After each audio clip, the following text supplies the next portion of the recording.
And not just because we'll get sued. No, we can't do that. We can't sing copyrighted songs. Hey, everybody.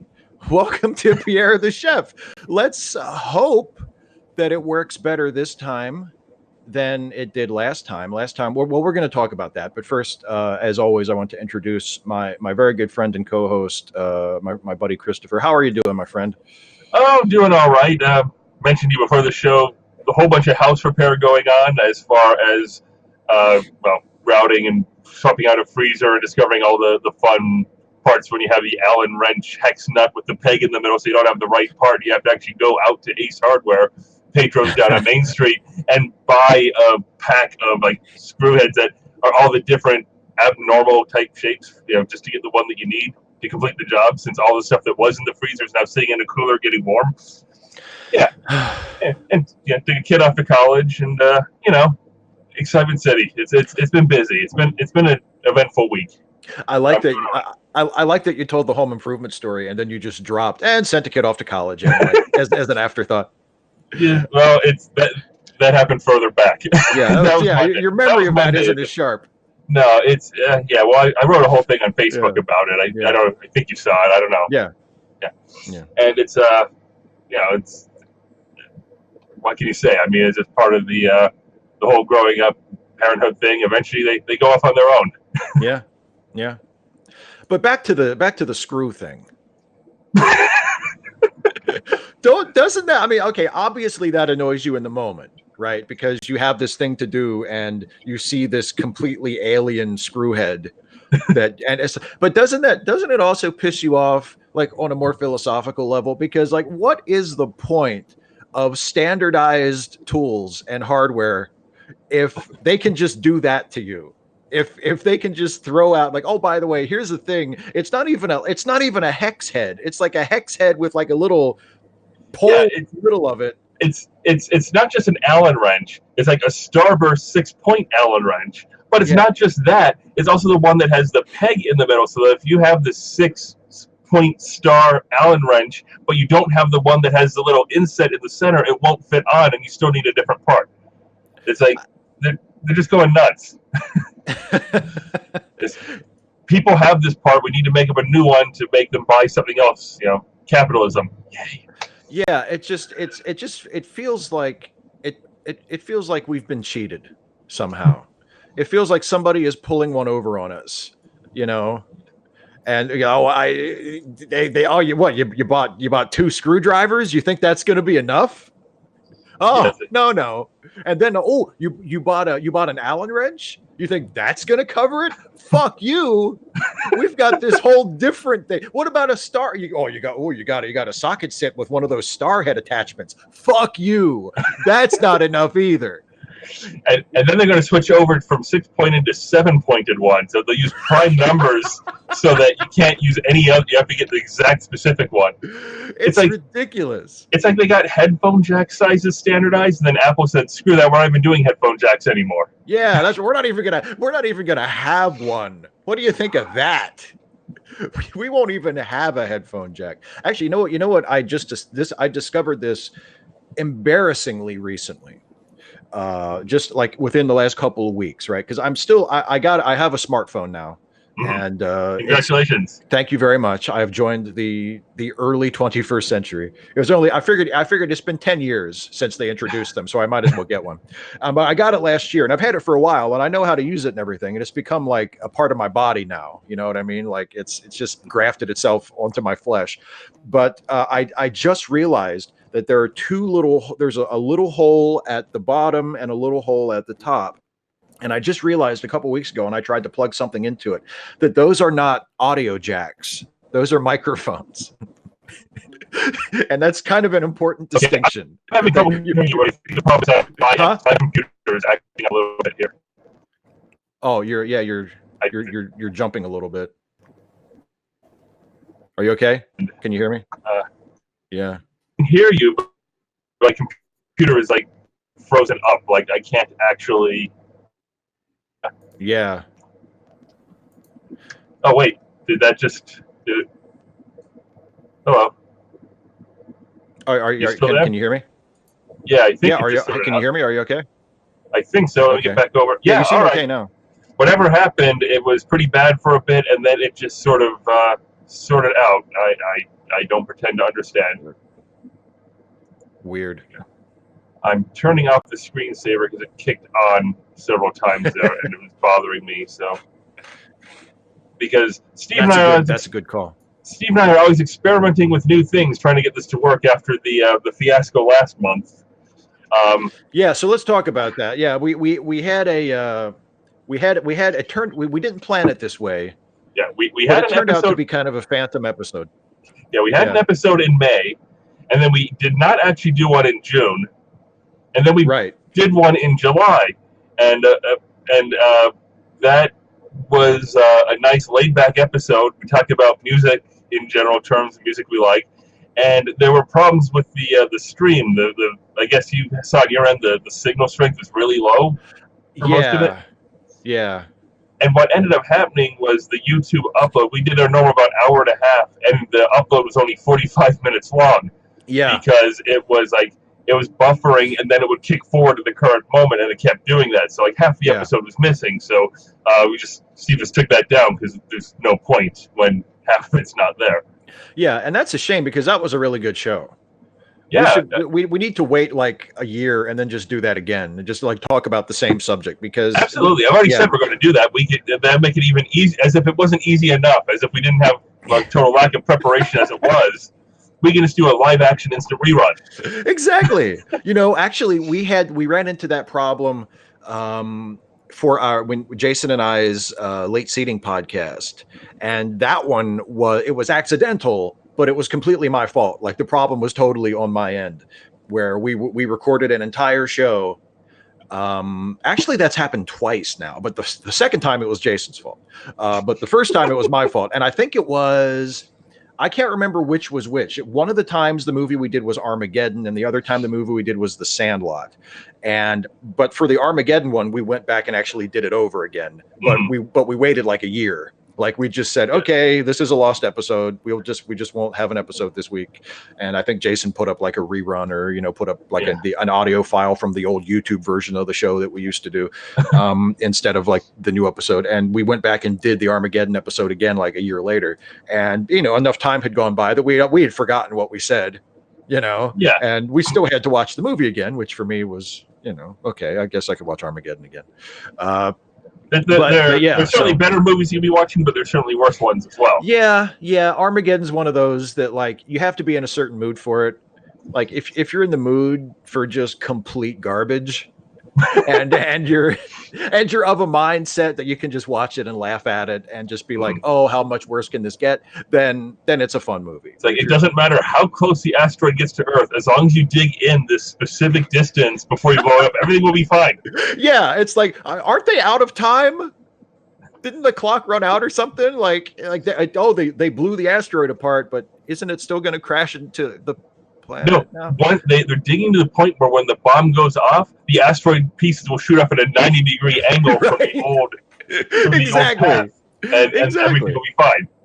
Yeah, sure, that's what happened. But anyway, so that's what happened to the last show, and I had a couple of people who, believe it or not, who do actually watch this show. Who have asked, what happened to what happened to the show last month, or why wasn't there a show last month? So there was a show last month. If you watched it live, you got to see it in all of its jittery, glitchy goodness and glory. And if you were hoping to catch it in the archived version, unfortunately, I had to private that because it was unwatchable. Right. I had one of my friends say that they were having trouble watching it even when it was live. So we might have been talking just about absolutely nobody. I don't know. Yeah, it was. And hopefully that is. I have no idea what the problem was because that had never happened to us before. Hopefully it won't happen again because I in the time between then and now I got a new computer. I actually finally spent some of my VidCon grant and got a new computer.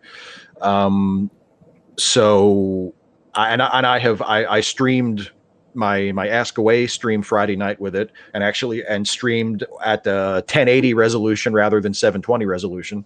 And it was completely fine. Yeah. You hit the big time. Yeah, I know, right? Full HD. This, because of the platform we're using for this, we're doing this through an online streaming platform that I'm kind of testing out called Lightstream.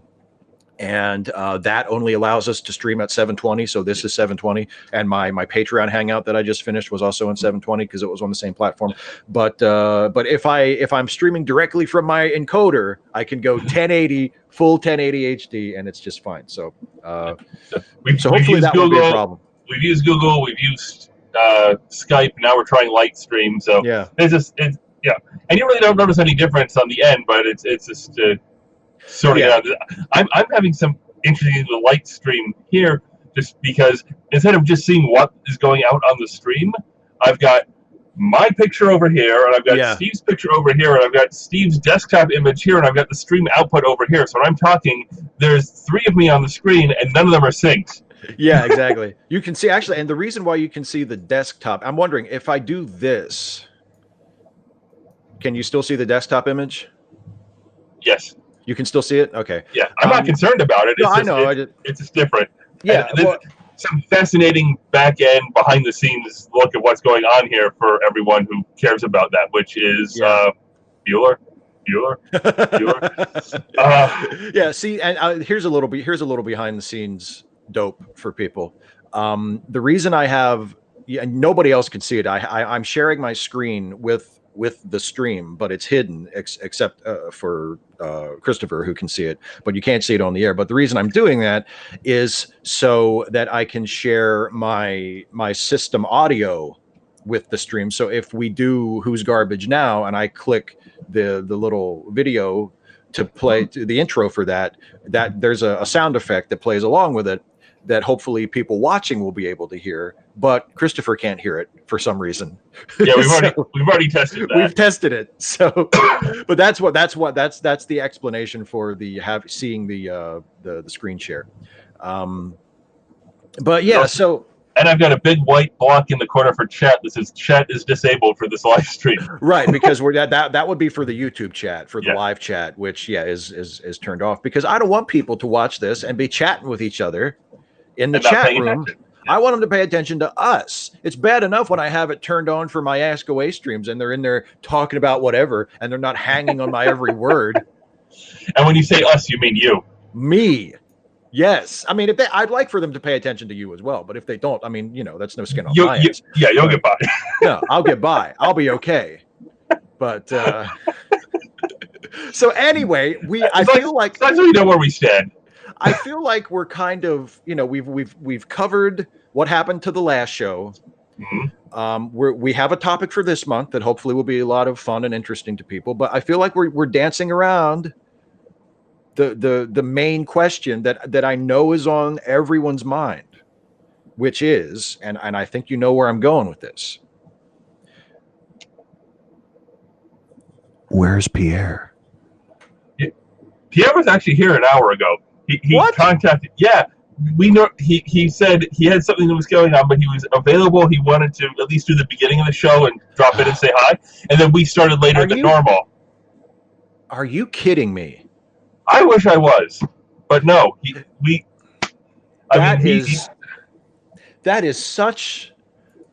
Oh yeah, okay. So yeah, you're trying to figure out if bullshit is the right word, aren't you? Today was my Patreon hangout, and then we also wanted to do this because it's the last Sunday of the month, and we usually do these on Sunday. So my Patreon hangout is from 12 to 1. We usually do these at 1, so I said, why don't we just bump Pierre's show to 2, right? No problem for me, no problem for you.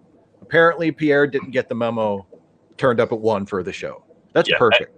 And he's not one of your Patreons, as we've established previously, so we couldn't get into that one. No. And he didn't make it last month because it was Bastille Day when we did the show. It was July 14th, and it was national holiday for him, so he was otherwise occupied. Which, to me, like, you would make sure to show up for that show. Right? If Bastille Day had been the subject, he might have made more of an effort to be there, but we weren't talking about Bastille Day, we were talking about music. And yes, Rush did do a song on the third album called Bastille Day, but we really didn't dwell on that. No. So the reason we didn't make it about Bastille Day is because nobody in the United States cares about Bastille Day. I do have some friends and some viewers in France who may have been interested to hear our completely out of our ass opinions about Bastille Day. Which would have ranked up there with their opinions on President's Day. Exactly. But we decided not to do that. Although, to be fair, yeah, maybe Americans don't care about Bastille Day, but a lot of Americans don't care about much of anything. Amazon rainforest, oh God, concentration camps on the yeah. border, the rise of Nazism in America. Who cares? That's our culture. We care about President's Day, though. I don't know. Okay, actually, no. We can segue into the chosen topic of this discussion, though, because the chosen one. Oh God, not yet. We're going to do 5 minutes on the chosen one in a little while. But I'm segueing into that one a little bit early. I guess. We're not doing that yet. Yeah, all right. I jumped the gun a little bit there. This was your suggestion, as that was my suggestion, as our topics usually are, and that's if anybody watching wants just a brief insight into our show prep. It's I get Christopher sends me a message on Facebook Messenger. Hey, we doing a Pierre this month? And I say, yeah. And he says, want to do it about subject X? And I say, yeah, that sounds good. Okay, same time as usual? Yeah. And that's our show prep. Occasionally, though, you'll say, not this Sunday, next Sunday, because I'm busy. Right. Exactly. Or you'll say, we can't do it this Sunday. Can we do it next Sunday? Yeah. But yeah, so the subject that we came up with, or should I say that you came up with this month, is conspiracy theories, which is something that an alarmingly large number of Americans do care about and are quite significantly invested in. And disturbingly so. And it's something that I made some videos about conspiracy theories a long time ago, but I haven't talked about them in any amount of detail recently. And I've never talked about them on the air with you. So that's a great topic. So yeah, conspiracy theories. And what brought this on was after what was his name? Epstein. Is it Jeffrey Epstein? Yeah. When he died, within approximately, and I don't think I'm exaggerating here, but the news broke, and I think about within the next 25 seconds, Facebook was completely lit up with all sorts of stories about how it definitely wasn't suicide. He was definitely murdered. Trump did it. Trump supporters did it. Clinton did it. Basically, the Clintons murdered everyone. Sure, they did. Everyone knew immediately that it was not a suicide. It was foul play. It was definitely a murder, and they knew all the details, even though they couldn't possibly know jack because they didn't know that Epstein was dead until, as I said, 25 seconds earlier. So yeah, and it's not just that they think it's suspicious, because yes, it is suspicious, and I will give you that. But people aren't just saying this is a suspicious death. People are saying, well, he was definitely murdered by the Nabisco Corporation and Crispin Glover, and it's like, seriously. People just immediately wanted to be the first to reveal that they knew everything about what happened, even though they had absolutely no information whatsoever. Yeah. Well, and there, it was a teachable moment for me, right? It was a teachable moment for me personally, because even though I am someone who has researched conspiracy theories, and I know a lot about a lot of different conspiracy theories. I've done videos about them. And until you started doing Trek Actually videos. I think wasn't your one of your conspiracy theory videos your most viewed video ever? I think my the moon landing, or was it was either the moon landing or the 9/11 one was my most viewed video ever, or at least was very. I don't know if it was the most, but it was very, very high. It was, and yeah. One of them was your top video for the longest time. Yeah, and it might have been the moon video, but the 9/11 video, or the first 9/11 video, is really, really high up there too. But yeah, so I am very anti-conspiracy theory. I'm very skeptical of anything like that, and I smell bullshit about all very, very quickly and very easily about all of that. And even me, as an avowed, committed anti-conspiracy theorist, I still, when I heard about Epstein, I thought, you know what I mean? Like, I had that moment where I was like, that's awfully convenient. And I had to kind of center myself, because there was like an instinctive reaction of like, Well, oh, the guy who ran the pedophile ring where all the billionaires and celebrities were involved gets arrested and gets taken off suicide watch, and then he kills himself. Like the wheels turn, and you have to kind of stop and go, you're getting carried away. You can't jump to conclusions on this. You have to wait for the facts to come in. You can't just assume that somebody got to him or somebody paid somebody off, or like you that may have happened, but you can't assume that that's what must have happened, because that's the first step down the road to becoming a conspiracy theorist, is when you get an idea that you think makes sense, that maybe is the obvious conclusion, but you have no proof of it, but you start thinking about it and treating it as though it's a fact. Yeah, that's why suspicious is one thing, but conspiracy theory is another. Yeah, exactly. You can look at this and absolutely say it's suspicious, and there's nothing wrong with that. But the conspiracy theory is when you start claiming to know what happened, or you start portraying suspicions as absolute fact. Yeah, exactly. Like, people are like, he's a billionaire, there's no way he would commit suicide. Well, considering what he's up against, and the people who are aligned against him at this point, even if he's rich, he's in a lot of trouble, and the lifestyle that he's led, not just of being a billionaire, of being rich and being able to do whatever he wants regardless of anything, and suddenly finding himself in this situation and facing prison for potentially the rest of his life. Well, yeah, I mean, suicide is very possibly a reaction you would have at that point.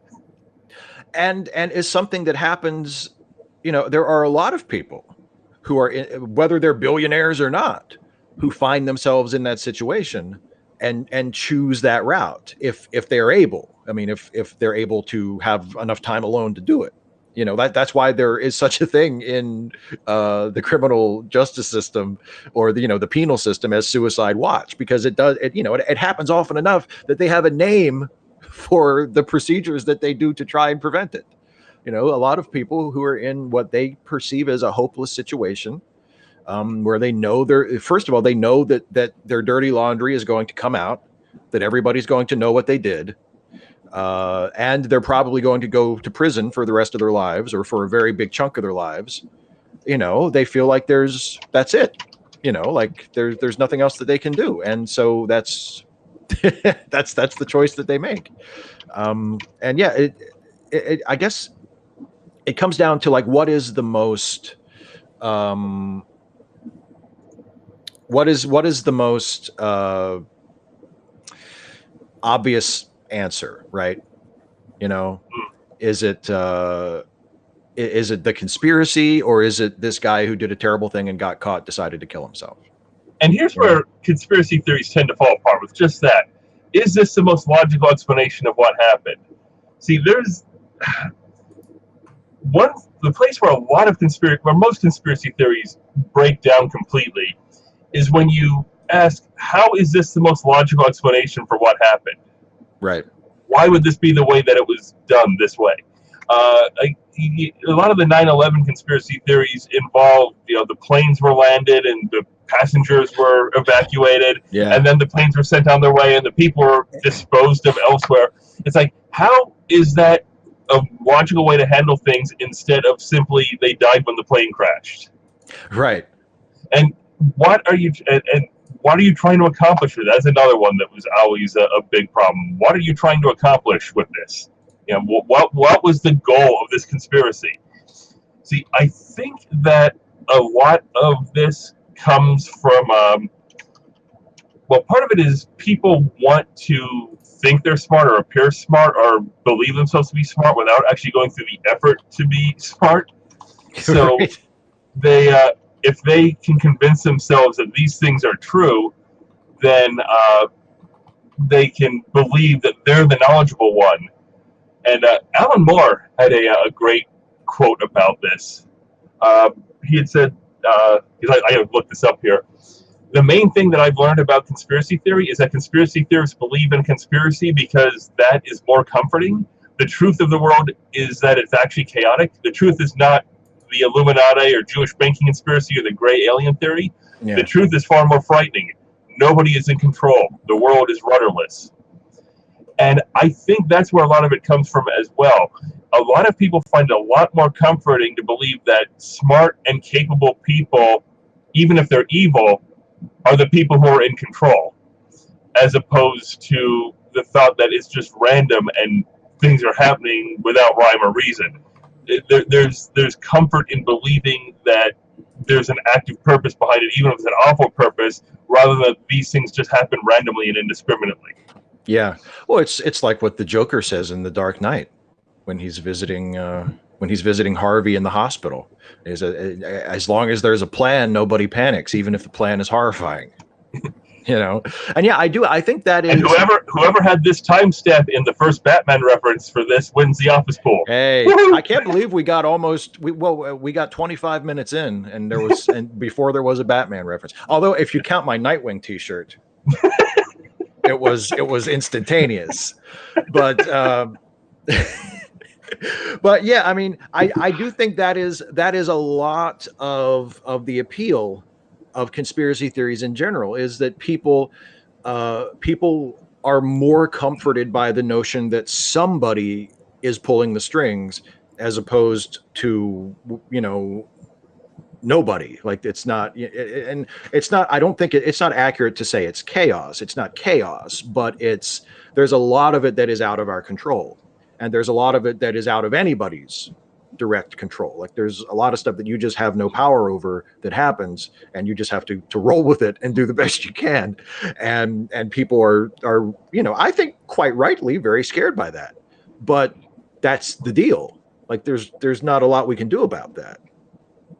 I think that's I know that's a reason why a lot of folks are reluctant to forsake religious beliefs, because they like the idea that there is a God who is in charge of everything. And I think it goes with conspiracy theories as well. If the Illuminati is in charge, at least somebody's in charge. At least it means something. If school shootings are all a hoax, well, at least there's a reason for them happening. At least it's not just meaningless death and bloodshed and tragedy. That's a much more difficult idea for people to accept. It's an odd state when people think that conspiracy theories and ongoing hoaxes about children being killed in school is a more comforting thought than maybe we should enact gun control. Yeah, it is. I know it's sort of a different discussion, gun control versus conspiracy theory, but the thought that is what people go to rather than address an actual issue. Yeah, well, the other that's something else that I think you just hit on something else, which is, and it's a part of the conspiracy, of the appeal of conspiracy theories, that I don't really talk about that much, and I don't even think about, because to me, when I usually think about and talk about it, the two main appeals that I perceive that draw people into conspiracy theories and make people more prone to embrace that kind of thinking are what we just talked about, that it's the illusion of purpose or meaning or orchestration. And then the other one is, it makes you feel smarter than other people, because, most people aren't conspiracy theorists. And if you can convince yourself that you have secret knowledge, or that, you see around the corner that nobody else does, that makes you feel superior. That makes you feel like you're one of the smart people. Yeah, that's one of the frustrating things that when with 9/11 people, with people who I don't necessarily think can properly operate a Phillips head screwdriver, telling me that I need to open my eyes and open my mind and try to understand, what's really happening. Yeah. It's like, you're dumber than a bucket of hair. Leave me alone. Let alone that star-headed monstrosity you had to deal with. But the third one, other than those two, the third one that you just touched on is, if the problem is so big, if the conspiracy is global and it's all, the puppet masters are unreachable or untouchable, then we don't have to do anything. Right? I mean, if there's no point in trying. So yeah, why try? Exactly. If gun control is something that we could actually, if mass shootings and gun violence in general is something we could actually do something about by changing our culture, by passing new laws, by imposing regulations, that by changing our way of life, right? Well, then we have to do that. Like it's incumbent upon us to do that. If there's a deadly problem that we can fix, well, then we need to fix it. But if it's caused by this overarching conspiracy that we have no power over, well, we don't have to worry about it. I mean, we can talk about it and we can rail against, the puppet masters and the shadow government and the New World Order, but the Illuminati and the crab people. Exactly. Yeah. The shape-shifting lizard people who dwell within the hollow earth. That's my favorite. Hollow Earth, but also flat Earth. The hell pie, as my friend and patron Chris suggested for the Whirly videos, the hell pie theory. It's like a deep dish pizza. It's like the Earth is a deep dish pizza and hell is the hot filling. But yeah, style. Exactly. The planet Earth is a Chicago-style deep dish pizza, except instead of cheese and sauce, it's just hellfire and brimstone and the burning and the souls of the damned burning forever. Oh God! Don't you want pizza now? Don't you want some pizza? But Pierre, if he sees this, he's going to scoff at us. But I think that's part of it too. It lets you in a weird way. And I don't know if this is necessarily the conscious intention of it, but in a weird way, if you believe it, it lets you off the hook because it tells you that all of these problems are beyond your control. And it also absolves yourself of responsibility because if the problem is in your control and you're in a position to do something about it, exactly, even however small, there is to some extent a level of guilt that can be experienced if you don't do anything about it. It's like if you see something bad happen and you're like, whatever, and you walk away, and then you later on you start to feel terrible about it, because you could have done something and should have and didn't. Well, if you can convince yourself that the problem is outside of your ability to do anything about, then you've absolved yourself of responsibility, you've absolved yourself of guilt, you can just wash your hands of it. Yeah, exactly. It's a way of letting yourself off the hook without making it seem like that's what you're doing. And it's again, I care. I just can't do anything. Yeah, exactly. I'm not a heartless monster. I'm just incapable. or you can give yourself, if you want to do something, you can give yourself this illusion that you are doing something because you're revealing the truth about the conspiracy. There's been. I go back and forth as to whether Alex Jones is a true believer or not. I usually take people at face value, and if a person appears to be something, I don't assume that they're putting on an act. But he's just so perfectly over the top. Yeah, well, and there have been enough times where the mask has appeared to slip that I think I wonder if he is really a true believer or if he's just milking this. If he's exploiting people who do really believe this stuff, to make a living and to get rich. But like Alex Jones, before he became known as a guy who just screams into a microphone on the internet, he would make these little short films, or not even short films. He would make feature-length documentaries about stuff. And one of his subjects was of Bohemian Grove, which is this retreat where rich people go and according to Alex Jones, they do satanic rituals and symbolic sacrifices and he did. But I wonder what qualifies as satanic rituals in his head. Yeah, is it actual satanic rituals or anything that's not perfectly Christian? Yeah, it's probably the second one. Like if you walk in with a book by Nietzsche under one arm, all of a sudden it's a satanic ritual. Yeah, exactly. Exactly. Pretty sure Nietzsche wasn't a Satanist, but whatever. But yeah, and he made this one video or a movie, I guess, about he made a thing about Bohemian Grove, and there was this shot where he was there at the edge of the property with this group of fellow conspiracy theorists who are protesting, and he's shouting at whoever's there through a megaphone, and he's like, "We know the truth and we're gonna," and he, assuming he's a true believer, I'm sure he feels like he's doing something. He feels like he's accomplishing something. He's speaking truth to power. He's telling all of those secret overlords of the world that he's gonna reveal them to all the people. And in reality, he's not accomplishing anything. He's just making a spectacle of himself. He's just making a good scene for his movie. He's not actually doing cloud. Exactly. He's not doing anything, but he thinks he is. He feels like he is.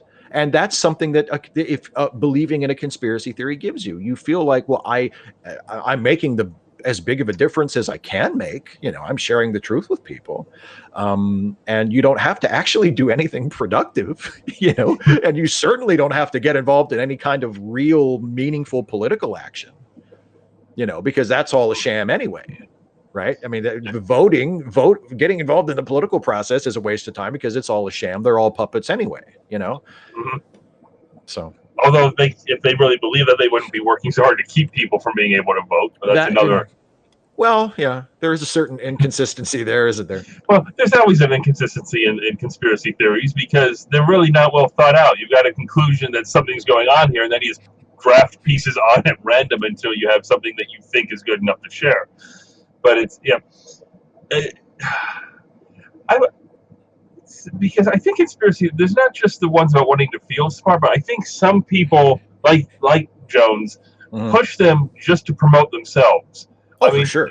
I mean, I have trouble believing that Alex Jones truly believes, even after all this time, that Sandy Hook didn't happen. Yeah, you would hope that he has been persuaded by this point. I mean, and it's kind of a sad commentary on our culture that somebody like him can be making these ridiculous claims for so long and still have a job and still have supporters, even if things are starting to go kind of poorly for him. That still this many people could believe in him and support him and still watch the crap that he produces. Yeah. I mean, is there that much of an allure to the belief that people fake their own kids' deaths? See, that's the thing. And with Sandy Hook, it really came into focus. But there was an element of 9/11 truthism that was the same. Where there's just when you're dealing with an event where people died especially where people died in a really horrific, tragic way, there's something so ghoulish about saying, "Oh, actually, they didn't really die." When that like there are real, first of all, real people died. They're dead. They're really gone. And they have family and friends and loved ones who are mourning them, who have to continue their lives without those people. And that's all real. That's a part of reality. And you're over here saying that actually didn't happen. Those people are actors. Their grief is fake. Their loved one isn't really dead. They were just acting. This is all staged. There's something so callous and awful about that. And yeah, I mean, you would hope that even someone who is as big of an asshole as Alex Jones, when confronted by parents of Sandy Hook kids, who would say to his face, my child is really dead. My grief is real. I'm not a crisis actor.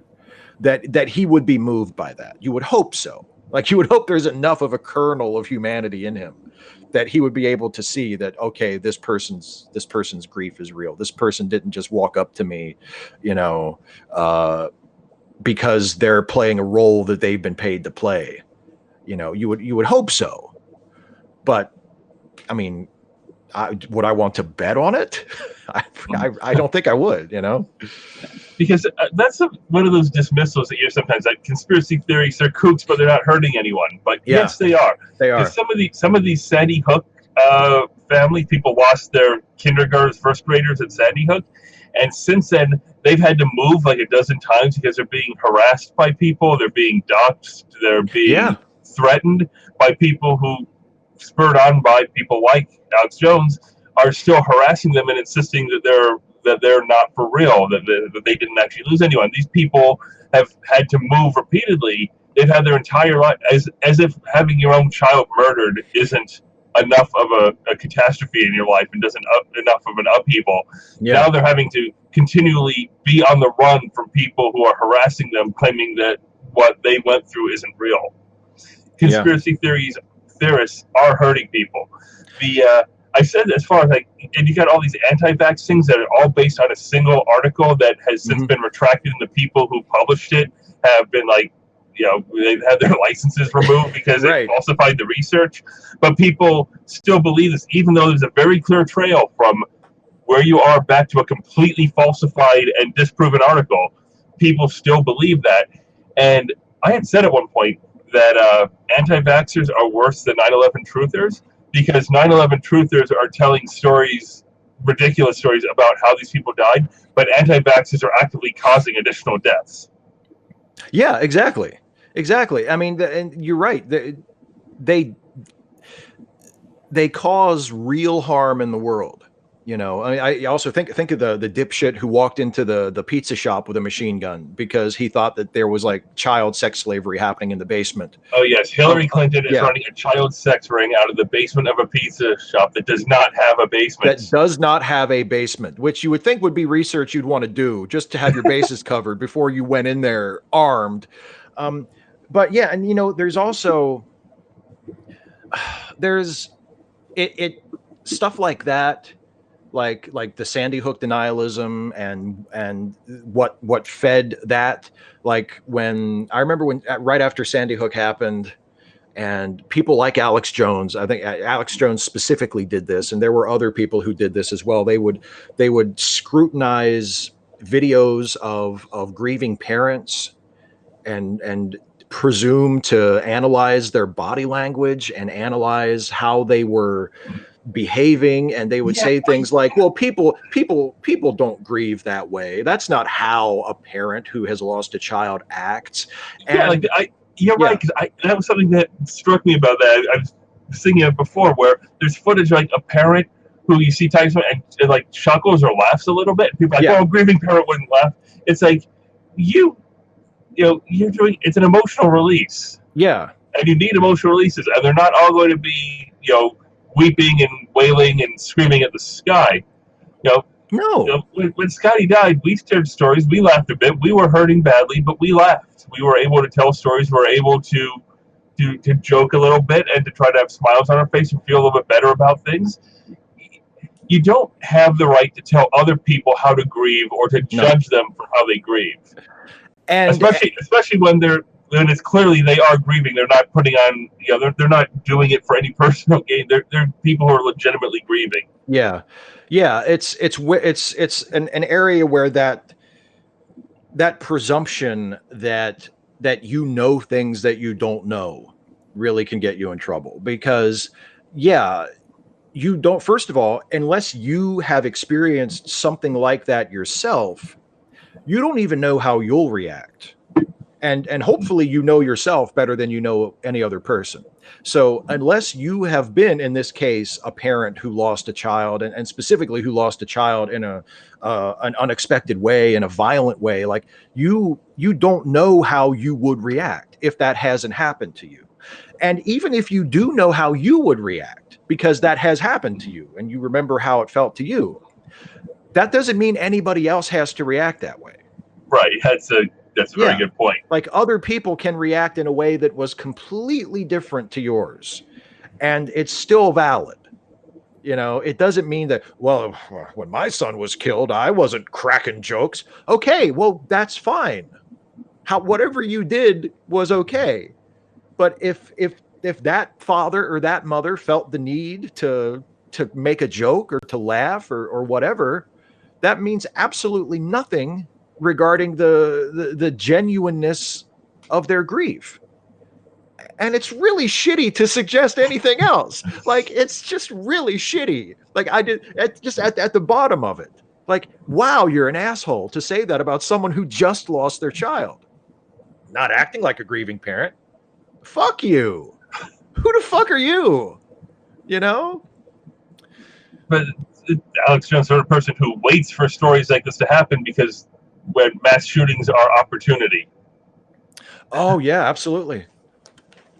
Absolutely. I mean, gun owners have said, or gun shops have said, that business booms after mass shootings. Mass shootings are good for business.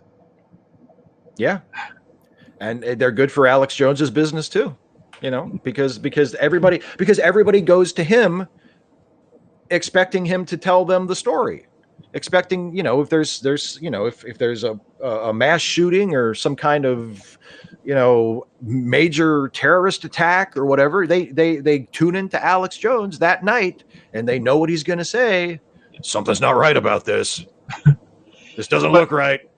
Yeah, but these conspiracy theories come on a couple of different levels, because you've got the harmless crackpot ones that a lot of people use to write off all of them, and like you get the like, I guess flat Earth theory would be one you can consider sort of a harmless one, or you have people talking about lizard people, crab people, or nonsense like that, and then you've got the ones that are offensive but kind of not necessarily harmless, but they're like things like 9/11 conspiracy theories, and then you've got the anti-vax ones, which are actively damaging even today and as they go forward. Yeah. And I think that it's one of those things where not all conspiracy theories operate at the same level, and people try to use the fact that most of them are nonsense to try to write off all of them, including the ones that are doing damage. I go, I'm just saying this. I'm not, causing anything. Yes, you are. You are causing damage. You are hurting people. Yeah. They cause all kinds of damage in all kinds of ways. I mean, yeah, the anti-vax one is you can very easily draw a line from the theory to the real world damage that it causes. Especially with the huge outbreaks that have been determined, have been seen to happen in places where there's heavy anti-vax movements and people don't vaccinate. And then, hey, you have a huge burst of chickenpox or measles or mumps or diseases that are basically hadn't happened anymore. See, this is one of the things about living a privileged life, that anti-vaxxers live in a world where vaccines are so effective that they have absolutely no comprehension of what life was like before them. Exactly. And so they have no idea how much suffering they've missed because of them. And then they bring this back. And some of them are, will have kids get sick or lose kids and say, I was wrong. And others are like, no, I'm not convinced. And it's like, it's like these anti-vaxxer parents. One of the things where it's like the kids don't deserve to die, but the kids deserve to lose the parents. If you know what I mean. The kids would be. Kids. Yeah, it's the wrong. Not everyone deserves to be hurt by this, but the people who are peddling the conspiracy who believe these stupid things kind of do. But the problem is the victim is someone else. Yeah, exactly. The people who are responsible for it aren't the ones who have to pay for it, and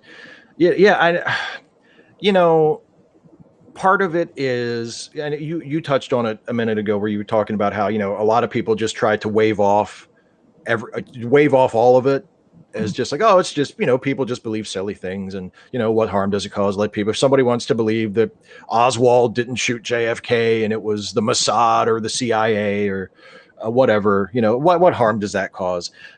But it causes harm because we're tolerant of that kind of thinking. Like, and it undercuts critical and logical thinking. It undercuts it loosens the requirement that I think all of us have to try our best to base our beliefs and our behaviors on what is actually going on. Yes. As opposed to something else. Because a conspiracy theory that takes existing facts and fills in the gaps might be a conspiracy theory, but at least you can follow some sort of logical path to see where some of this might have come from. And they might choose ridiculous things to fill it in, but at least it's built on a solid foundation. But then you have the conspiracy theories that are created in active defiance of established fact. And that's where you start having these really bizarre and harmful things happening, because you end up with people who are completely immune to reality. Yeah, exactly. And when they get to that point, and I say this from personal experience, absolutely impossible to talk to. Like, I have there's someone in my family, in my extended family, and I won't even say what their relation is to me. I'll keep it completely hush hush. But there is someone in my extended family who it's not Audie, is it? It's not. It is Audie. I have to. You know what? You guessed it. I have to say, you guessed it the first try. No, it's someone who I see fairly occasionally, let's just say, and is for the most part a very reasonable, intelligent person, and someone that I get along with great and like quite a lot, who isn't 100% sure that we landed on the moon. And that's the way it's phrased. He never comes out and says, I believe the moon landing was a hoax. He says, I'm just not entirely sure. And then he has questions. Oh, geez. He won't. Questions with solid answers that are. Exactly. Yeah. Yeah. That questions with solid answers that don't persuade him for whatever reason, you know? And and what it boils down to with him, and I think with a lot of people who are sort of armchair conspiracy theorists, like it doesn't consume their life. They don't build an identity around it. They almost certainly don't think of themselves as conspiracy theorists, or whatever the self-flattering term is that conspiracy theorists use to talk about themselves. Truthers. Yeah, exactly. I try not to refer to the 9/11 people as truthers because there's not a shred of truth in the crap that they're spewing out. Exactly. But they have questions. And it boils down to their own incredulity. And I think with a lot of people who are sort of those armchair conspiracy theorists, or maybe like soft conspiracy theorists, where they don't get that far into it. But if the subject comes up, they're willing to say, I don't know about that. You know, there's something about Oswald being the only shooter that just doesn't add up to me. And they're not that married to it, but that's what they say if the subject comes up. And it's down to their own incredulity. It's like they just can't imagine, you know, like do you really think people landed on the moon? I mean, come on. Do you really, you don't wonder about that? And that there's that mindset of, well, for whatever reason, I can't believe that it happened, even though billions of people watched it live on TV. And then it happened 5 more times, and all the people came back, you know, and they had physical evidence, and they put mirrors on the moon that we still shoot lasers at, and all the physical evidence, all the eyewitness testimony of everybody who watched it on TV, all the documentary evidence, you know, never mind. I don't know. Really though? Did we really land on? I just don't know. And you want to respond with, yeah, I have questions too. But they basically boil down to, are you fucking serious? Yeah. Like, my question is like, really? What? Well, and it's like, what would it take to convince you? You know? Like, and not I think didn't Ken Ham answer that once? He said nothing. Yeah, well, exactly. Oh, nothing will convince me. Oh, okay. Well, there you go. Then that's why there's no point in talking to people that. I guess we're done. You know, I mean, but that's it. That's what you have to do. Like when you have a person like that in your life, that you can't just say, you know what, I'm just never going to speak to that person again. You just have to avoid that subject, because it's a waste of time. Like, you're just never going to get through to them. If someone is an adult, especially a fairly well-educated adult in the United States in the year 2019, and they can say with complete sincerity, I just don't know if the moon landing happened, there's nothing you can do for that person. I mean, maybe there is, but in most cases, I would suggest there is nothing you can do for that person. Because most ignorance is willful. Yeah, exactly. And for however they did it, why they did it, they made their mind up, and there's nothing you can do to change it, you know? Like, and don't waste your breath trying. And that goes double for strangers on the internet, because yeah, sometimes you see these people, they come up, they come in with their comments. It's like, bye. Click. Yeah, there's nothing I can say to you. Yeah, it's like, and you know, I've made videos about it, and we're talking about it now. And I mean, I do think there's some value in stating a case, but there's usually very little value in arguing with people one-on-one about it. You know, like there are arguments. I haven't checked it lately. In fact, I can't remember. I'll have to check. I may have actually closed comments on it because it just was going on forever, and I just got tired of moderating the comments. But in the moon hoax video, and also in the 9/11 truth video as well, there were people who would go back and forth for years. Like, there were comment threads, and I think it was the moon hoax video, but it might have been the other one. But there was a particular comment thread dominated just mostly by 2 people. Other people would throw in from time to time, but mostly 2 people one who was a conspiracy theorist, one who wasn't. They argued with each other for years. It continued back and forth for years. Nobody ever convinced the other. No minds were ever changed. No points were conceded, as far as I could tell. I didn't read every single message, but from what I could tell, when a new message in that thread would pop up in my moderation page, I'd be like, "Oh, they're still going at it." Did eventually it's like, I'm going to just delete this entire section of everything? It's like, because it's like nothing is being accomplished here. And I'm just sick of this. Like, this is a waste of my time as the host of this channel. And it's a waste of their time too. They just don't know it. Like, it's a waste of you're not accomplishing anything. It's just, I like that. It's a waste of their time too. They just don't know it. I like that. I mean, that sums it up pretty well though. And it's like, you know what? If you really want to keep fighting with each other about this, send each other emails. Go to Facebook Message or something. Leave me alone. Leave me out of it. Private message each other. Yeah, I'm done having this, fuck up my comment section on this video. But because there's just I think when people get to a certain stage of that kind of thinking, there's just no changing their minds, and it's just a waste of time. It's vanity to assume that you can. It's vanity to assume that, but they've never heard my arguments. And it's a similar thing with religious folks. If you have like someone who's like a dyed-in-the-wool fundamentalist religious, especially if they're like, they've embraced some kind of extreme position, and here you come, Mr. Big Shot intellectual atheist, going, I'm going to argue them out of their long-held personal beliefs. Maybe it's happened, but it's probably a waste of time. Yeah. Yeah, there's just so much wasted energy over things that don't matter. So many people who just think that they're the ones who are going to get through and no one else does. You haven't heard my theory on who killed Kennedy. Yeah, well, you know what? I don't want to hear your theory on who killed Kennedy because it's nonsense too. I think I've told you about this in private, and we may have mentioned it on a show before.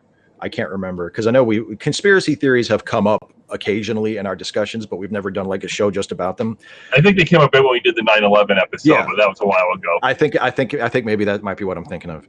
But there's a guy who lives in my area who is a conspiracy theorist and is also like an Army veteran. So he has like this patina of credibility that is completely that he abuses for the wrong. Exactly.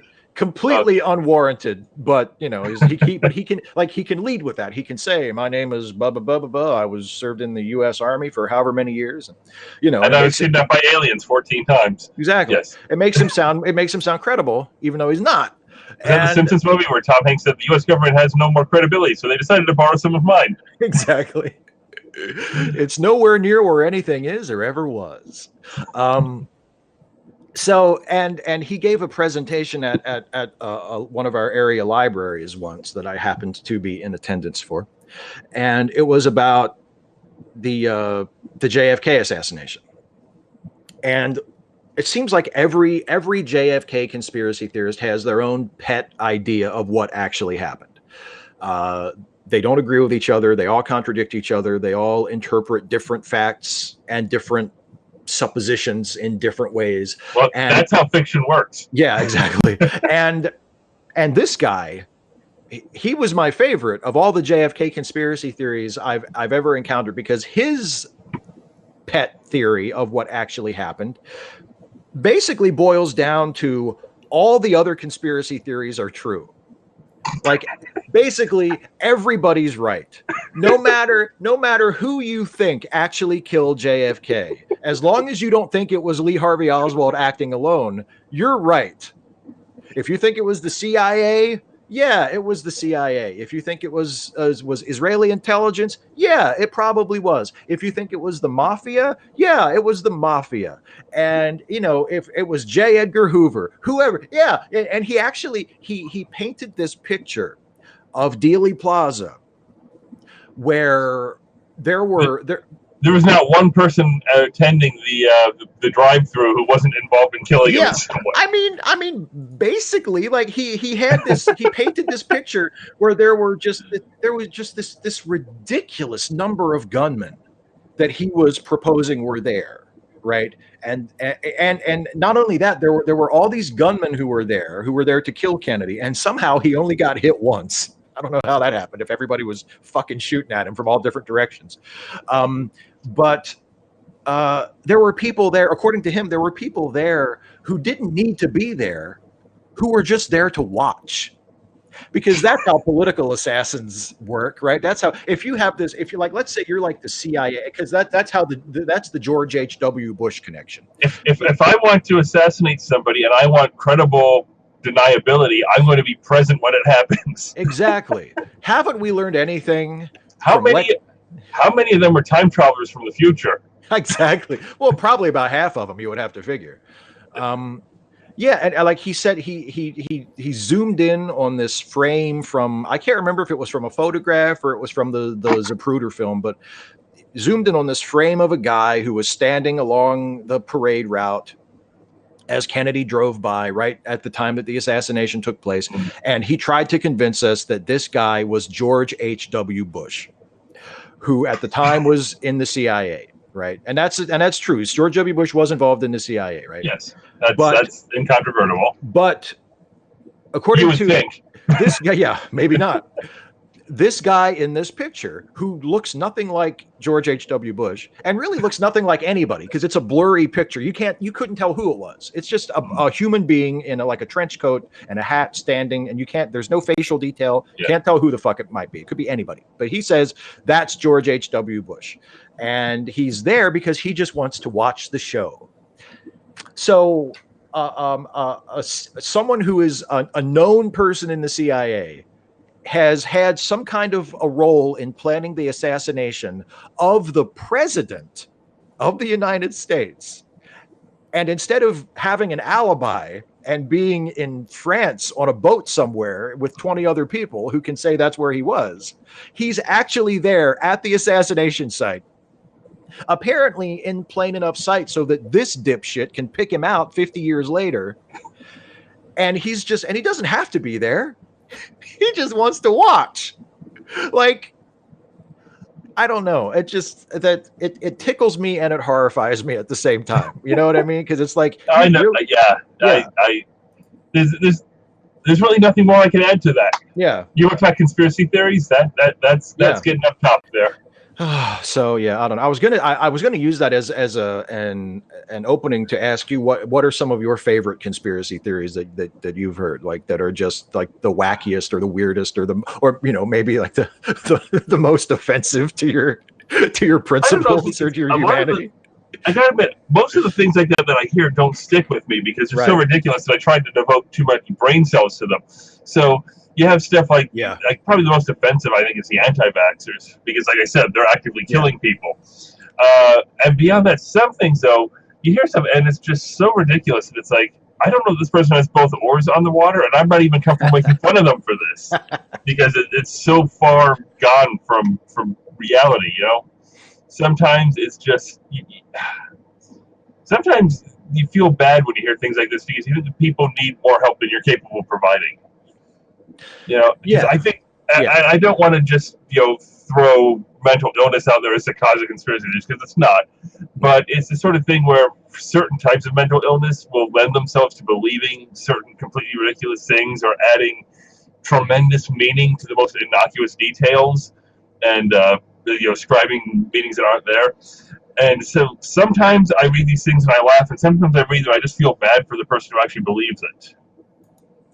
That is that. I mean, that's a human reaction, and because you're right. I mean, it does. They do cause real world harm, even though we might often think that they don't.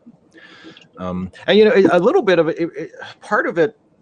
One of the frustrating things about the whole subject for me is, like, if we could all agree that these theories are horseshit, they would be so much fun. You know what I mean? It's just like, it's like if we could all agree that the Bible is a work of literature, not the divine, inspired word of God, if we could just all agree that this is a work of literature that was created by human hands, then we could have a great time with it. Yeah. Because there are parts of it that are wonderful, there are parts of it that are awful and horrifying, but we could look at them as a work of fiction, as a work of mythology, as a product of human culture over the years, and it would be fascinating and wonderful. It becomes trouble when you realize there's a whole bunch of people who think that it's real. And the same thing with conspiracy theories. Like if you could be satisfied that there weren't actually people who really believed that JFK was killed by someone other than Oswald, or that the earth is flat, or that vaccines weren't safe, or whatever, you could have fun with it. But you can't have as much fun with it as you might want, at least not with a clear conscience, because you're like, hey, man, I'm laughing at something that, is actually actively harming the world. Yeah, where my mom used to work, I worked there for a summer or two, summer job when I was at college. There was a person who was not well in the head, apparently. Yeah. He had convinced himself that one of his coworkers was spying on him. And he would start telling these stories about things like that he thought this person was breaking into his house and leaving signs that he was there, and it'd be like a little mark on the wall, like some little a fingernail mark, like anything could happen. And then he talked about how he set an alarm where you could have home alarm systems where you enter and you have to get to the panel and put in a passcode. Yeah. And he had it set so fast that he'd have to open the door and sprint and throw open the closet, push it, and in order to get in time. And then he I think at one point he said there was some sort of mark up on the roof of the house that this person caused. Oh, wow. And then he said he bought a gun. Oh, yeah. So, that's why sometimes I don't feel comfortable laughing at these people, because, again, conspiracy theories can sometimes be dangerous. That's not exactly conspiracy theory necessarily, but he's convinced that this person was working against him. It's sort of the same reason why when you see clips of, what dumbass thing did Pat Robertson say on the 700 Club this time, I don't find those as amusing as I used to, because this is like a 90-year-old man whose mind is going on him, and we're making fun of him and he's saying horrible things. There's no doubt about it. He's terrible, and he does a lot of harm. But I don't feel good, or I don't feel like it's even necessarily acceptable to make fun of him for this, because of the fact that I feel like I'm making fun of a person for being mentally ill, and that doesn't sit right. Yeah. I used to work with a guy back, when I had a proper job. When I held down a proper job. Down at Pichello's? Yeah. I forget how it's pronounced now. Anyway, I worked with a guy and he would always tell stories, and the most preposterous stories you could imagine, that everybody knew was horseshit. I mean, he talked about how he had an uncle who was a colonel in the army, who was, basically like, the power behind the throne, who was like this, and which makes you wonder, like, why is he only a colonel if he's like the most powerful person in the country? And how, there was one time where this guy I worked with, he got arrested, and his uncle broke him out of jail with a Black Hawk helicopter. He told this with I swear to God, a complete straight face. I do not think he was fucking with us. I think he believed every word of it, or at least he expected us to believe every word of it. Like he did not. It's not like he was, because sometimes people will tell like that they'll tell you something that they know is bullshit, and they're waiting for you to catch on that it's bullshit. That's not what this was. He believed completely that that he was telling the truth, and he told the most outrageous lies. And I someone like that. Actually, although I think mine has a little bit of a better excuse, because that was elementary school when people don't know better. I believe for a while until I came around to how ridiculous it was. We grew up in the local it's a trailer park, and I remember one time talking to him. We were having this discussion because he was talking about how if certain people had been caught committing vandalism, that they had to be kicked out. That the manager of the park had to kick these people out. And this was at the point where I started to realize how ridiculous this kid was, because I believed it at first and then I came around eventually. So I started asking, well, what if he doesn't? And that was basically the only question I would ask. But what if they don't do that? He goes, well, then they go to the county and, or to the Jenkins Township or whatever, and each step, well, they have to go and they would, I swear, I am not making this up. Simply by asking, what if they won't do that? By the time we got to the end of this story, he had the Japanese army storming Washington, D.C. to throw Reagan out of power.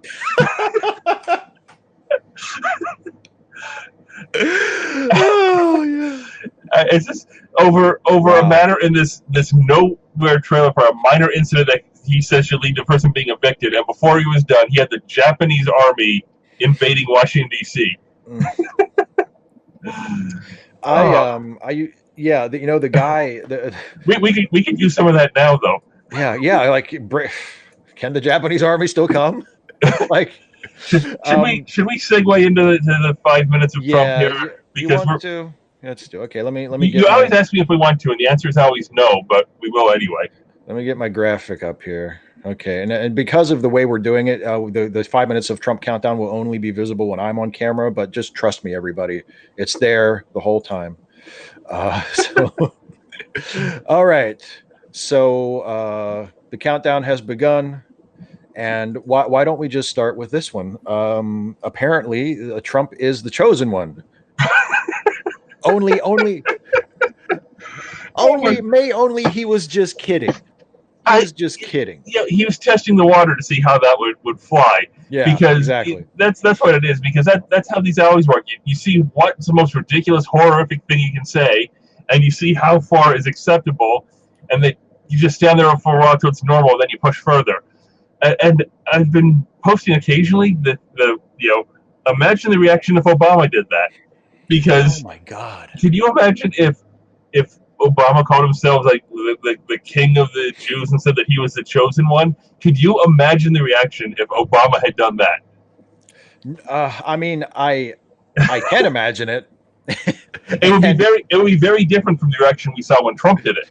Oh God, you remember the reaction that Obama got when there were just a few lines in his campaign night speech in 2008 when he was first elected, and he gave this wonderful soaring speech, and there was a line where he talked about how future generations will look back and they'll say that this was the moment when we decided to fight for healthcare. This is the moment where we decided to turn back the rising oceans, right? And that's a poetic way of saying we're going to try to do something about climate change. Mm-hmm. And I campaigned on wanting to do that, and people voted for me. Therefore, future generations will look back and say this was the moment when we decided to do something. Turned out to be wishful thinking, unfortunately, but. Thank you, Mitch McConnell. Thank you, Mitch McConnell. But clearly the right wing, like Sean Hannity and all those assholes, they talked about how Obama he just reaches out his hand and he pushes the rising ocean back like it was some kind of megalomaniacal thing that he had said, and it was a statement of aspiration. It was a statement of purpose. It was, here's what the people have spoken, and now here's what we've decided we want to do. Not I, the great Barack Obama, will turn back the rising tides of the ocean. But they twisted it and made it sound like he was this megalomaniacal fruitcake and there's great intellectual consistency in all the, now that we do have a megalomaniacal fruitcake in office. Exactly. And it's like, yeah, that's okay. Nothing wrong with that. Yeah, it's completely fine that he retweets someone who compares him to the king of Israel. And by the way, and let's not forget, because that's sort of the ha ha ha, what a buffoon.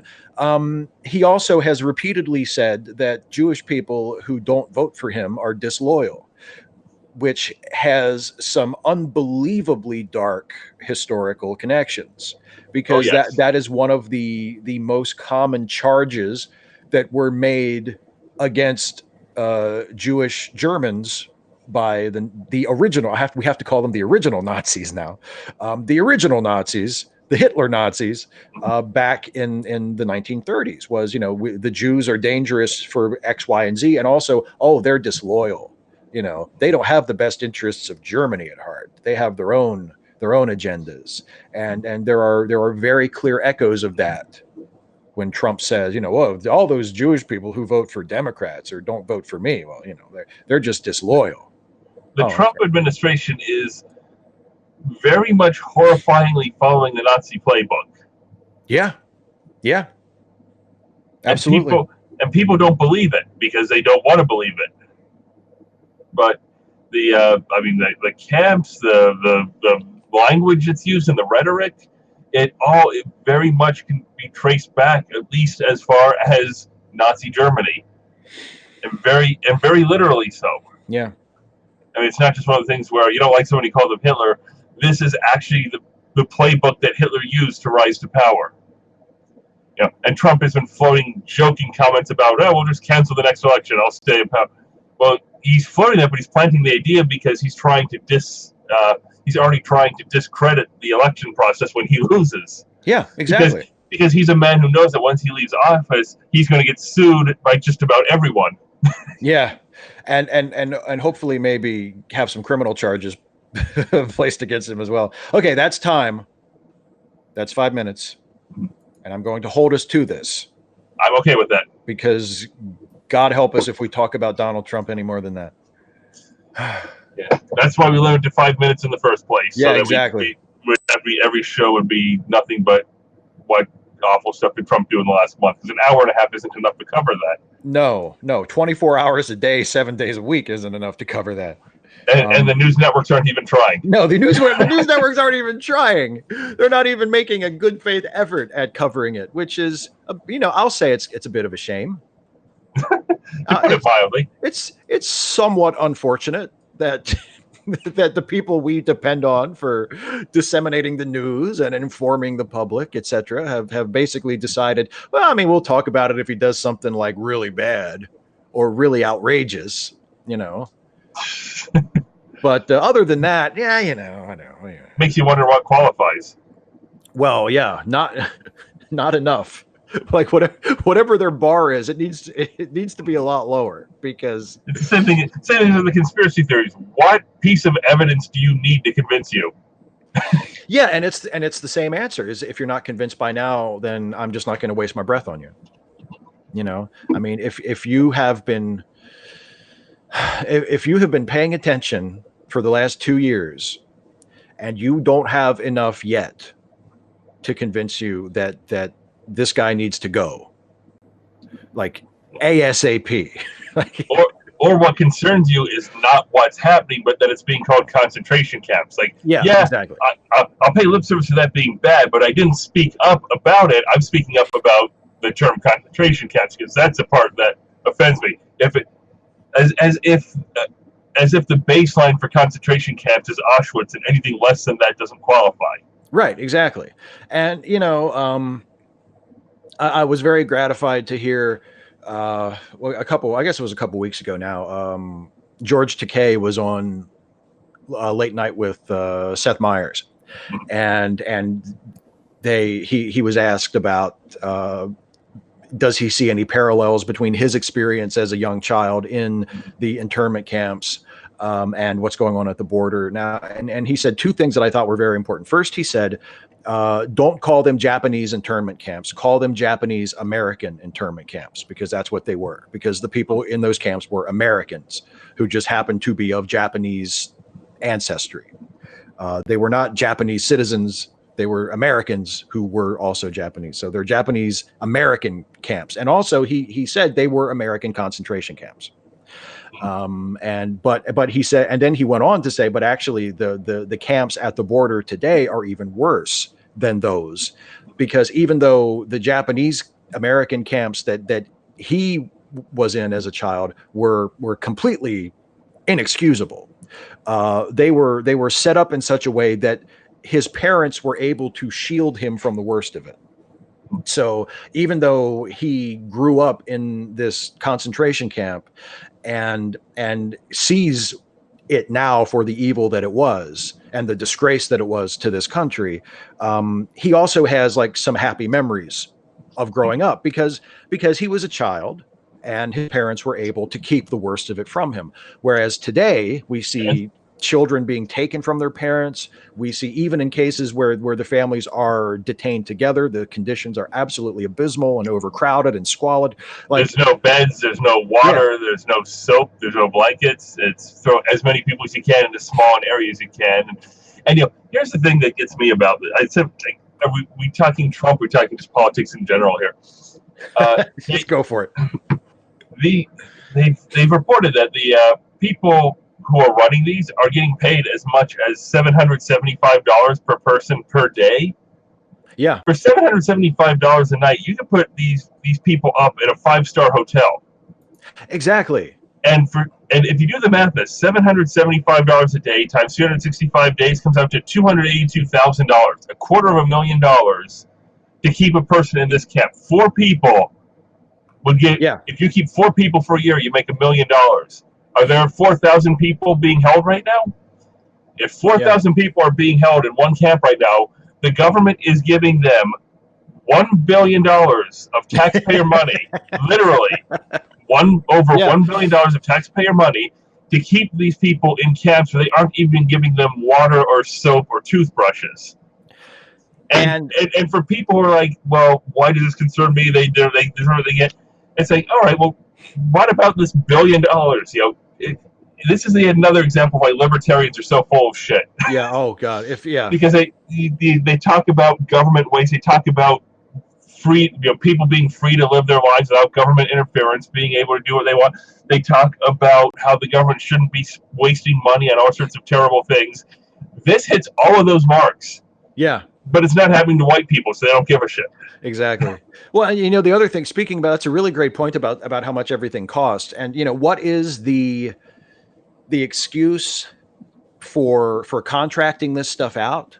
Because a lot of these camps are private contracts. Like they're the same people who run for-profit prisons. Yeah, they're under the auspices of the Department of Homeland Security or the Department of Health and Human Services. In the case of the better ones, can we get rid of the Department of Homeland Security? Because that was created after September 11th. Could we? And I think that getting rid of that might not be a bad thing. I'm thinking that getting rid of ICE might not be a bad thing. Yeah, no, not a bad thing at all. Because someday ICE is going to be spoken of in the same term, the same tones of voice, with the same derision that we currently say Gestapo. Because they're very similar. Am I still? Did we freeze up here?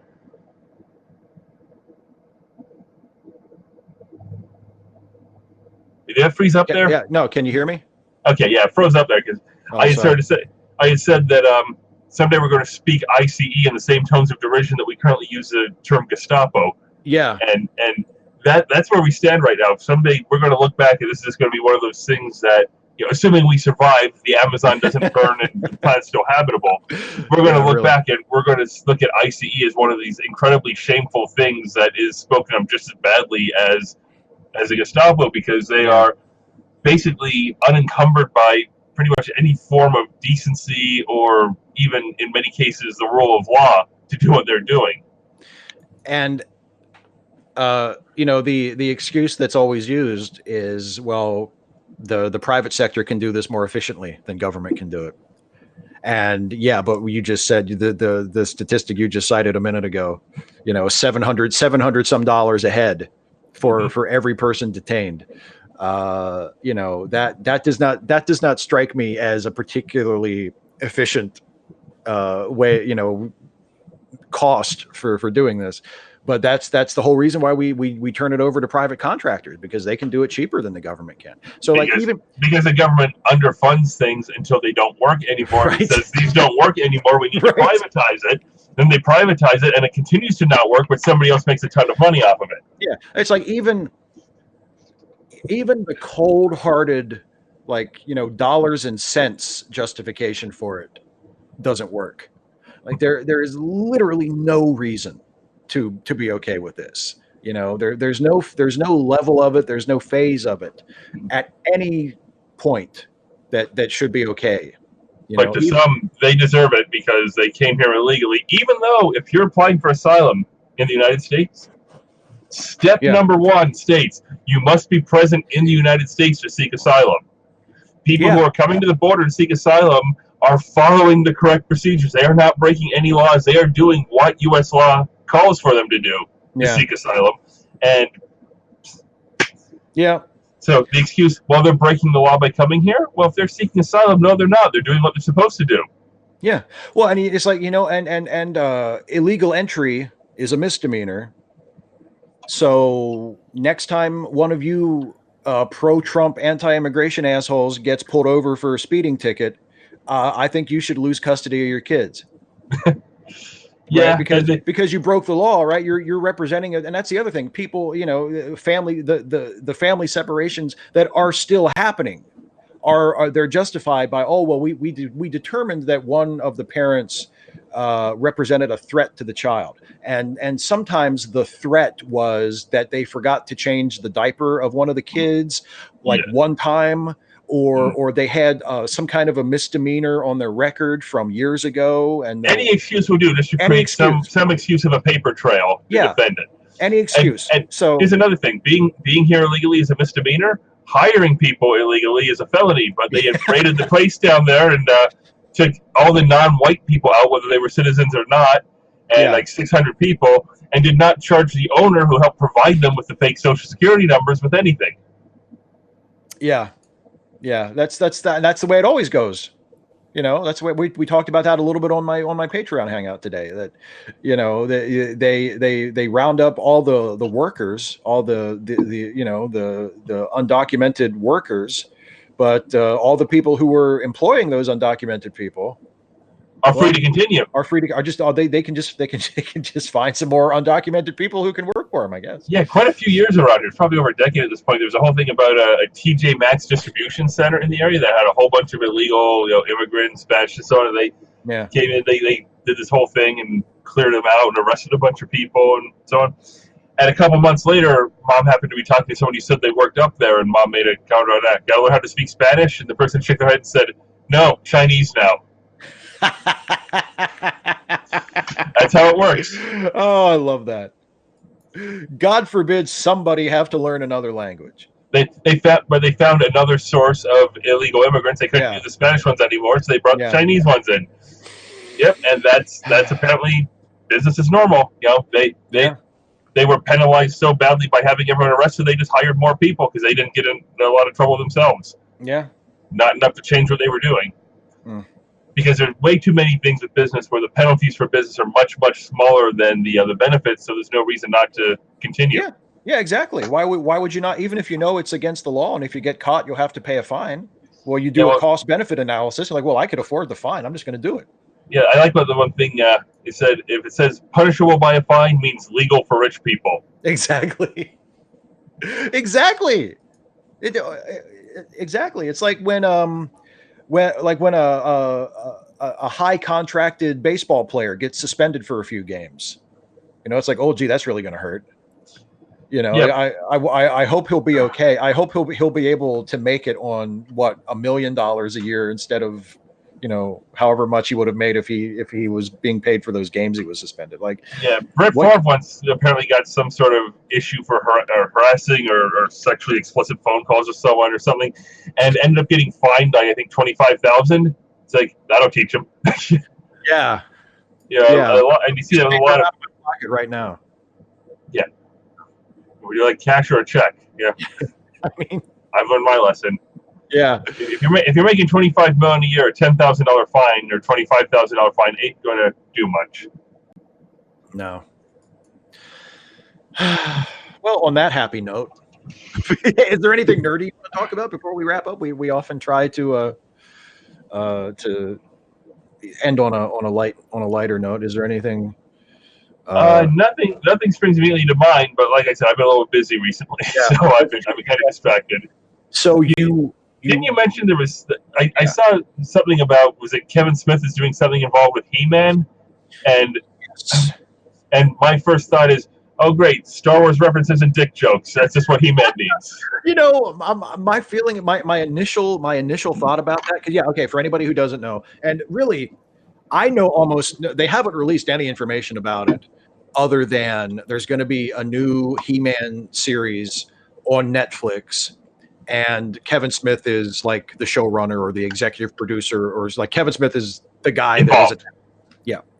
And apparently it's going to be in continuity with the old show. Like it's going to pick up where the old Masters of the Universe cartoon left Oh, off. like the original one, and not the one where he went to the future, or the reboot one sometime later. Yeah, I guess it'll be kind of like Superman Returns. They'll ignore a couple of the sequels, but they'll acknowledge the main body of it. As opposed to Terminator, where there's Terminator 1 and Terminator 2, and then like 8 movies and 2 TV series, and they're all different timelines from each other. Right, exactly. Actually, I think it's 4 movies, and 3 or 4 movies, and I think it's 1 TV series, but still nothing after Terminator 2 fits together with anything else after Terminator 2. And in fact, one of them contradicted the first 2. It's one of the best examples of the wisdom of just repeat to yourself, it's just a show. I should really just relax. just enjoy the movie. Just sit there and enjoy the movie. But yeah, it's impossible to do that because the movies have been terrible for a long time. Yeah, try to enjoy the movie. But yeah, so there's going to be a new He-Man show. There's not a release date. We don't know how many episodes they're going to be. We don't know how like who else is involved in terms of talent or writing or whatever. But it's He-Man, Kevin Smith, picking up where the old show left off.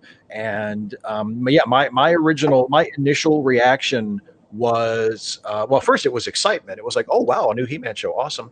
And then it was Kevin Smith. Oh god, Kevin Smith. Well, it wasn't oh god, Kevin Smith. It was, did they throw a dart?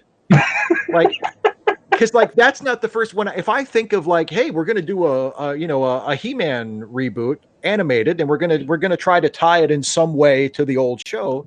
I'm thinking, I don't know, call up like, J. Michael Straczynski. That was the first thing that came to my mind. Of course, I just read his autobiography recently. Yeah, so. or Paul Dini, who wrote some episodes of it. Like, call up someone who has had a career since and has a decent reputation as a storyteller, and maybe might be in. I don't know if Straczynski would be interested in it or not. I don't know if Dini would be in, but someone like that who has like a connection to He-Man and now also has a track record for doing mostly pretty good work. And it's like, Kevin Smith, like what? I don't think of Kevin Smith when I think of He-Man. Like I think of. I mean, I don't think of Kevin Smith when I think of Die Hard, but he ended up in a Die Hard movie too. That's true. Well, but at least he didn't write the fucking thing. I mean, he was just. But and it's Kevin Smith. Kevin Smith is very hit and miss. When Kevin Smith is good, he can be very, very good. Right, mm-hmm. Chasing Amy is a great movie. Clerks is a really, really good movie. Dogma is a great movie, and some of his comic book stuff has been good. His Daredevil stuff was pretty good. His Green Arrow stuff was pretty good. His Batman stuff not so much, but when he misses badly. He misses horribly. Yeah. And it's like, well, I hope this one's not a miss. Like I hope he has an idea. I hope maybe what I would like to think is, like someone from Netflix or the production company, whoever, Mattel, called him up and said, hey, you want to do this? And his reaction was, oh my God, I'm so glad you called. I've had the best idea for a He-Man story for the last 20 years, and it wasn't, hey, Kevin, it's Mattel, Netflix, whoever, you want to do a He-Man show. And his reaction was, yeah, I'll see what I can come up with. Because that might be a problem. That's a concern. So I don't know. Because you want to think that, basically what you want to think is that Kevin Smith was hired because of what he can contribute to the project, not because of name recognition. You would hope. You would hope. But yeah, so that's kind of a big deal. You would hope, but generally better from experience. Yeah. And then there's also, actually, I'll mention this, and then I'll mention something else that is somewhat older news, but we haven't talked about it yet. Mermaid science? Mermaid science, absolutely. No. That was our Who's Garbage Now last month. Yeah, exactly. Yeah, exactly. That was our Who's Garbage Now last time. There was the Disney Expo this past week, and they dropped a lot of information about what's going to be on their upcoming streaming service, including the first official trailer for the live action Star Wars series, The Mandalorian. which actually it looks like it might actually be pretty good. No boring Jedi fucking shit up like the prequels, where it's like, oh god, they're all Jedi. Nobody has a personality. Plus, if George Lucas couldn't write to save his life. He and Gene Roddenberry can try to see who can torch and burn their own creation first. I think during the 80s they may have had that kind of a contest. I think, Lucas wasn't doing like Star Wars movies, but there was there was the holiday special, there were the cartoons. I think Lucas was probably calling Roddenberry up, going, "Get a load of this one. You're watching. They're gonna love this droids cartoon." It's sort of like Frank Miller is doing with Batman now. It's like they keep offering me what's the worst garbage I can write and still get invited back to write more. Exactly. How long will my name recognition last if I just keep pumping out garbage? And then stopping 2/3 of the way through the project. Oh yeah, because that's become a Frank Miller trademark as well. Yeah. What you do with someone like Frank Miller is you say, we're not paying you a dime until you submit the script for the entire 12-issue series. Exactly. You write the whole thing, and then we will pay you. Yeah. So anyway. So that was kind of cool. But the other thing I wanted to talk with you about, because it's something that it's an interest that we both share very keenly, is they're doing another big TV crossover on the CW this year with the superhero shows. They're doing Crisis on Infinite Earths, and Brandon Routh will be playing Superman again, which is something that I never thought would happen. And specifically, he is playing the Kingdom Come Superman. So he's not playing, I don't know, maybe this Kingdom Come Superman is the same as the Superman from the movies that he played. Maybe it's the same character, just aged and disillusioned, but they haven't said that. All they've said is he's playing the Kingdom Come Superman. So that's pretty cool, and not something I ever expected to see in my life, that Brandon Routh would actually be playing Superman again. Me neither, because I didn't think that DC would ever turn around and look back, and which honestly I think they should, because multi-universe stories are such a staple of comic books. Yeah, I really thought that if they wanted to do a good Superman movie, they would do one that had Cavill, and they'd bring back Routh, and they'd see about maybe bringing back Welling and Kane and do a whole crossover with a whole bunch of different Supermen. You'd use the old Reign of the Supermen title. That could be a huge crossover thing. I've been waving my hands around a lot today, I noticed. I don't know why. And they could do an episode like that, or a movie like that. I thought that would be a good way to do. That would be something to do with the movies that we haven't really seen the superhero movies do, and it would be an acknowledgement of the past. Yeah. And I wanted to see some of those characters play the role again, or some of the actors play that role again. So I always thought that would be a much better thing than say Man of Steel or Superman versus Batman versus Justice or whatever it was, because there wasn't much justice in what they did. No, not at all. But so the thought that they're actually bringing him back to play the role that he got one shot at and then it just collapsed. I was surprised to hear that, but I was kind of happy to that, especially since he's also, isn't he playing the Atom? Yes. Or something regularly? Yeah. I think it would be great if those two characters met and nobody commented at all about the similarity. Just pretend that that nobody notices. Just like nobody notices that when you do this with a mask that face, suddenly your best friends don't recognize you. Yeah, Oliver Queen could be the mayor of the city or a huge businessman in the city and have that bright blonde goatee and put on a razor-thin mask and no one knows it's him. Who could it be? Yeah, you're referencing maybe my favorite trope in all of superheroes. Like, it makes no sense at all. It's completely ridiculous, and that's why I love it, and am 100% behind it. Like, nobody recognizes. Nobody recognizes anybody, especially the Green Arrow is a great example, because Oliver Queen is like a known person and has no disguise at all. Like a little green mask on his eyes, and never. Gee, who could that be? The blonde goatee should tip people off. Yeah, but yeah, so that'll be fun, and also I think that's something Marvel did right with these movies. They completely did away with the whole concept of secret identities. I mean, I guess a little with Peter Parker, but they haven't really spent much time do that. But it's there, but they haven't really dwelled on it at all. Yeah. So, but for the most part, Marvel hasn't even pretended that there's such a thing as secret identities, and I think it worked in their favor.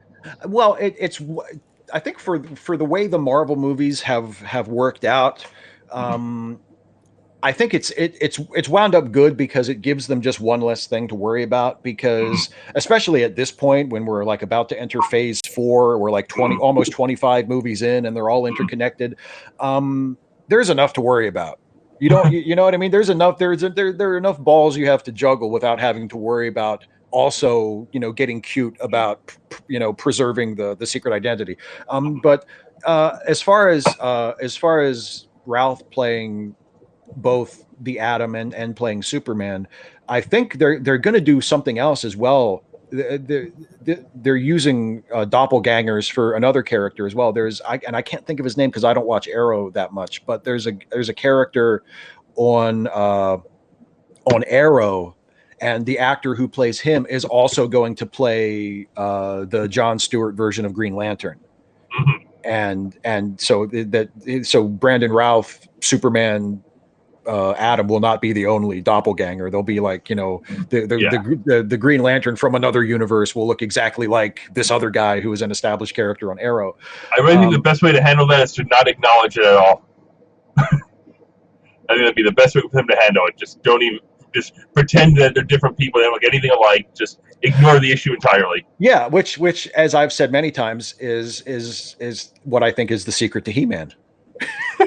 To bring it all back around, that to me, He-Man's secret identity was he was wearing a fur bikini, so no one was looking at his face. Yeah, to me, and and as soon as I realized this in my early 20s, I think when I went back and revisited the He-Man and the Masters of the Universe cartoon for the first time since I was a little kid, and I watched it, and I thought, the fact that Adam and He-Man are completely identical, and there's not even he doesn't even have the Clark Kent glasses. No, he has a spray tan. They are literally the exact same person except for the tan and the wardrobe, and it's never even mentioned. Nobody even I think there was one episode relatively early on where Tila voices some level of suspicion. And she does the classic Lois Lane thing where she's like, you never see Adam and He-Man in the same place at the same time. But other than that, it's never even mentioned. Nobody even seems to Skeletor never even has a clue. Skeletor never even thinks, Skeletor doesn't have eyes. So. No, that's true. That's true. Skeletor gets by really well for someone who can't possibly be able to see, at least not as we can. 6 foot tall, weighs 25 pounds. But yeah, so that'll be cool. That I'm looking forward to that, and yeah, it'll be cool because not only is Brandon Routh playing Superman, and I loved his Superman, but the established Superman from Supergirl will be part of it as well, and I absolutely adore that Superman as well, played by Tyler Hoechlin. I think other than the Brandon Routh Superman, I actually in certain ways I like him better than the Brandon Routh Superman, but we've gotten to see more of him. We've gotten to get to know him a little bit better. With Brandon Routh, you just got the one movie, and Tyler Hoechlin's Superman has made 3 or 4 appearances now in episodes, and where he's in the episode a lot. He doesn't just drop in and be like, hi, and leave. I'm a cameo. Yeah, exactly. He actually they put me in this episode for 24 seconds so that I can appear in the promo to bring people in. Exactly. So I get to see I might have Voyager exploited the Borg. Yeah, exactly. Oh man, what they did? Yeah, what was it? The first Borg episode where they did they hit the Borg really really hard in the promo, and it was that episode where there was just a Borg skeleton at the very end of the show. Yeah, it was a stinger. It was a surprise ending. Yeah, that's how they used to bring people in. Was that the one with the bonfire where the Borg or whatever disabled ship's communications transporters and shuttlecraft on a whim? Yeah, it's God, promote that guy. Yeah.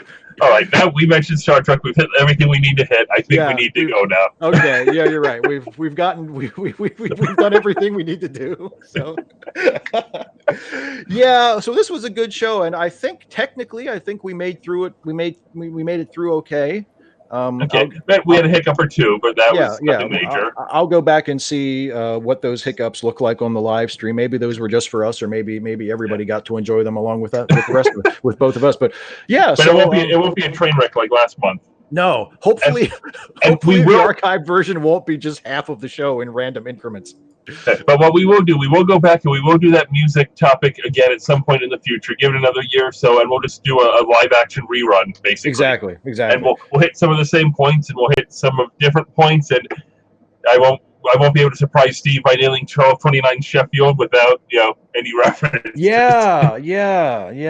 That was that's where that was such a good episode.